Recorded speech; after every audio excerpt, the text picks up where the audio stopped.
So good morning, ladies and gentlemen, once again. It's an honor to be here among such esteemed peers, industry stalwarts, policymakers and thought leaders at the Next Gen Chemicals and Petrochemicals Summit. On behalf of GFL, my company, and specifically as the head of the Global Business Unit Head for Fluoropolymers, I extend my warmest greetings to all of you. The topic for this inaugural session, Global Chemicals Market and India Opportunity. Probably it couldn't be more timely or more relevant at this particular juncture. We are right now standing at the inflection point in the global chemical industry. On one hand, we are seeing that there are geopolitical realignments going on. It started with Russia-Ukraine war, then probably Israel, Gaza, and then some skirmish with us, Pakistan, and then now the Israel-Iran war. So all these are obviously going to have some kind of a supply chain disruptions. Then there are tariff dynamics which are looming on all of us, which are redrawing the traditional trade routes and equations. Hopefully, I was reading today morning paper, hopefully between US and India, we should be able to resolve the tariff issues so that we are back to business again. On the other hand, we are also seeing the climate change, digital transformation, and a push towards sustainability. Sustainability has been discussed about from everyone, scope 1, scope 2, net zero, water circularity.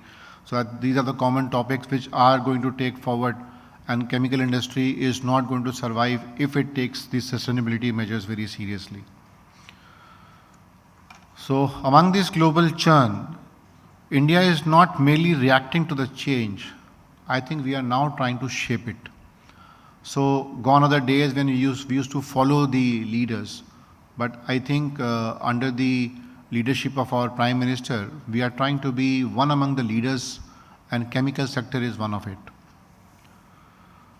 Let's also try to understand at the moment where we are today right now. India is already the 6th largest chemicals producer in the world. It is the 3rd largest in Asia. It is the 4th largest agrochemical producer globally. We produce over 80,000 products. Obviously, I think that even same amount of products can be added more in future times to come. We employ more than 2 million people. Thanks to initiative by Andhra Pradesh board, what Parveen Singh was saying, probably another 2 million coming from their state, a couple of other million coming from other states. I think by 2040, we should be having a lot of people working in the chemical sector. And then we have almost 10% of India's GVA in manufacturing. Our export rankings are 9th globally. We need to really improve on that, excluding pharmaceutical. This is obviously excluding pharmaceutical. And these are all testament to the growing acceptance of Make in India in the international markets. So we truly have to be Atmanirbhar. We don't even have to make for local production, but also for global production. That is the nara from the government, and I think it is very, very positive. In 2023, our complete chemical sector was somewhere close to $220 billion. As Parveen Prashant said, that 2047, 2 trillion USD is what we are aiming at. But the first platform, first stopover is 2040, where we are all trying to go to $1 trillion. That becomes the first landmark for us to achieve. And then from there on, obviously, $2 trillion or $3 trillion becomes much more easier. As it is always said कि पहला 1 लाख रुपए कमाना आसान होता है, मुश्किल होता है, उसके बाद तो आप multiply कर सकते हो wealth को. So I think the goal is to reach first $1 trillion. The Indian chemical industry is expected to grow at a CAGR of around 11 to 12% by 2027, and from there on, say around 8 to 10% CAGR. with specialty chemicals is going to lead the change. This is not just about the numbers, it is also about a fundamental shift in positioning. From being a low-cost alternative to becoming a preferred global partner for innovation, quality and reliability. I know we had this speech by Dr. Alok Sharma from IOCL R&D. We are also working on some of the projects with IOCL R&D and also their offshoots. So a lot of innovation is happening in India now, which never used to be there. A lot of patents are also being filed. The number of patents probably is growing multifold now in India as compared to what we used to have till the previous decade. So this is also auguring pretty well for the country that we are going into the innovative and specialty sector rather than trying to become the mass producers of commodity chemicals.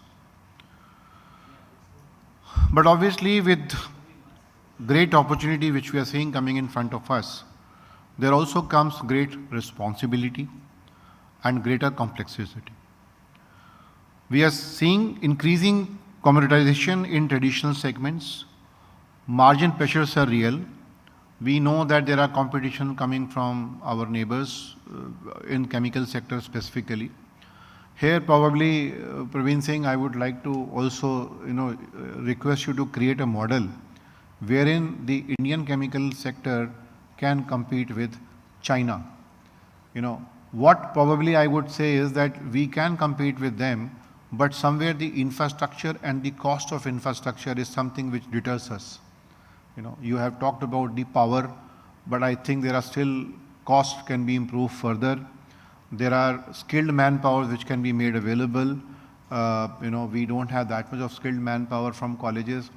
That's where Professor Pillai's work and also other academicians' work with industry starts coming into picture.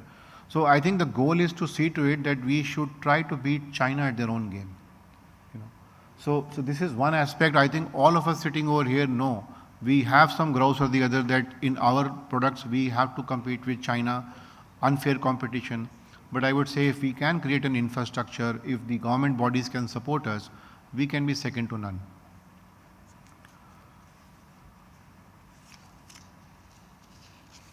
So that's why I said there is a rising need for differentiated value offerings, which demands continuous innovation and not as annual KPI, but also as a daily business imperative.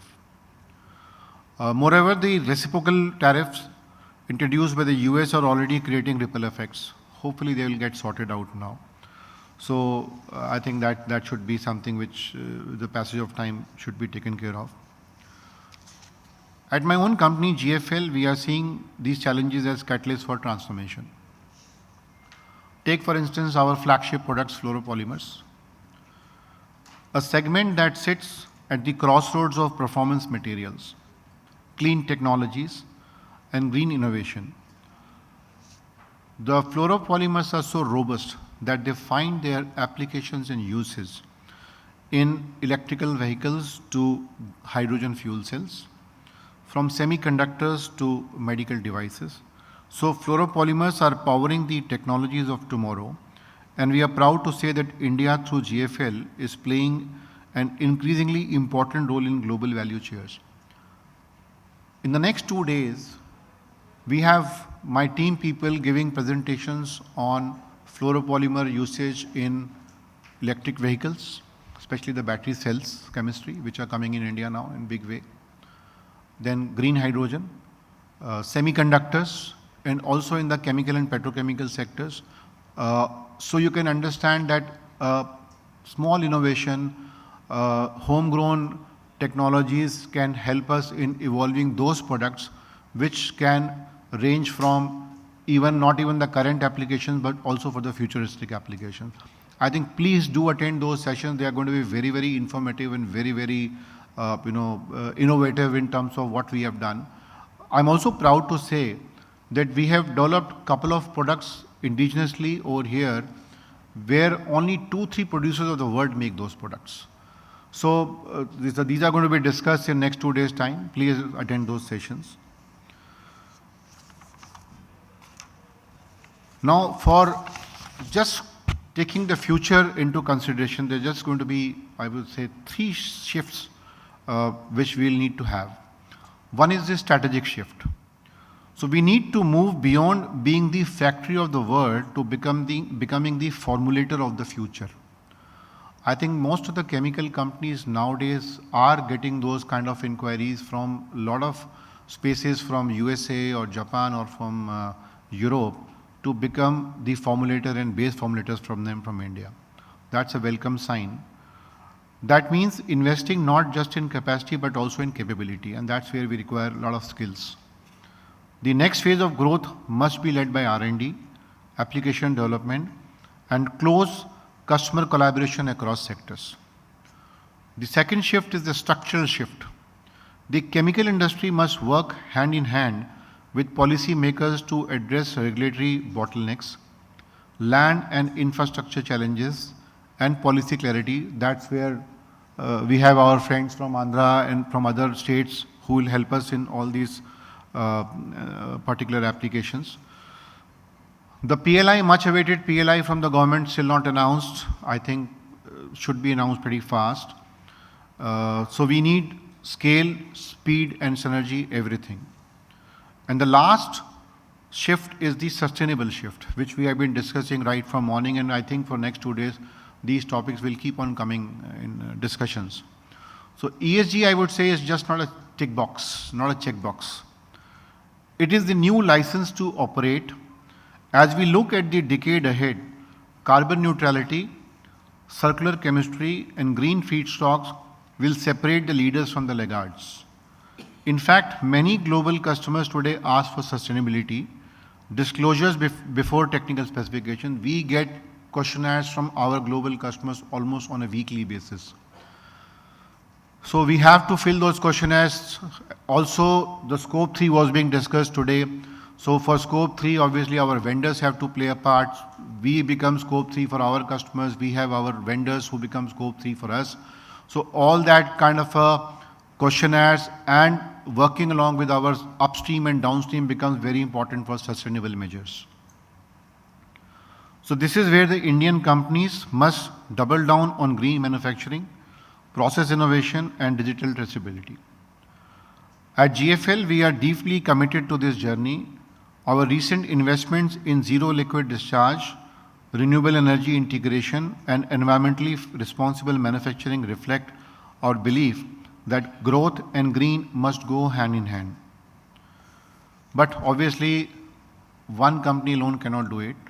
So it has to be a collaborative ecosystem of industry, academia, government and startups focused on building world-class talent, robust infrastructure and an innovative first mindset. We need to attract the next generation of chemists, engineers and digital scientists to this sector, not just with incentives but with inspiration also. From ICC platform and SOCHM platform, we have made an industry academia platform from where we are trying to work along with various universities and industry to bridge the gap, how we can train the people from these colleges and how the R&D people can work with along with all of us on various next generation projects which are going to come. So because the chemical industry is not just a contributor to GDP, it is the backbone of every sunrise sector, be it pharma, electronics, renewable energy, agrotech, aerospace, semiconductor, green energy, electric vehicles. So we don't lack of skilled workforce, regulatory concerns like CBAM is looming large on our head from European Union. So all these need to be taken into consideration. All these challenges have to be overcome so that we are on a leadership scale. So like in Mahabharata, there is the line, Yatha Raja Tatha Praja.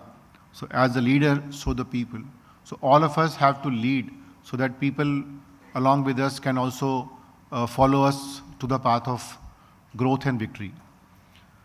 So as the industry leaders, what we choose today, whether short-term wins or long-term value, whether imitation or innovation, it will define not just the future of our companies, but the future of India's place in the world chemical map. The global market is watching, the opportunity is real, the timing is perfect, so we need to just plunge into it. So let us not follow the path already taken. Let us create a new one where India leads not just in volume, but in value, vision, and values. So with this, I would just end my complete roundup. Thank you very much. Jai Hind.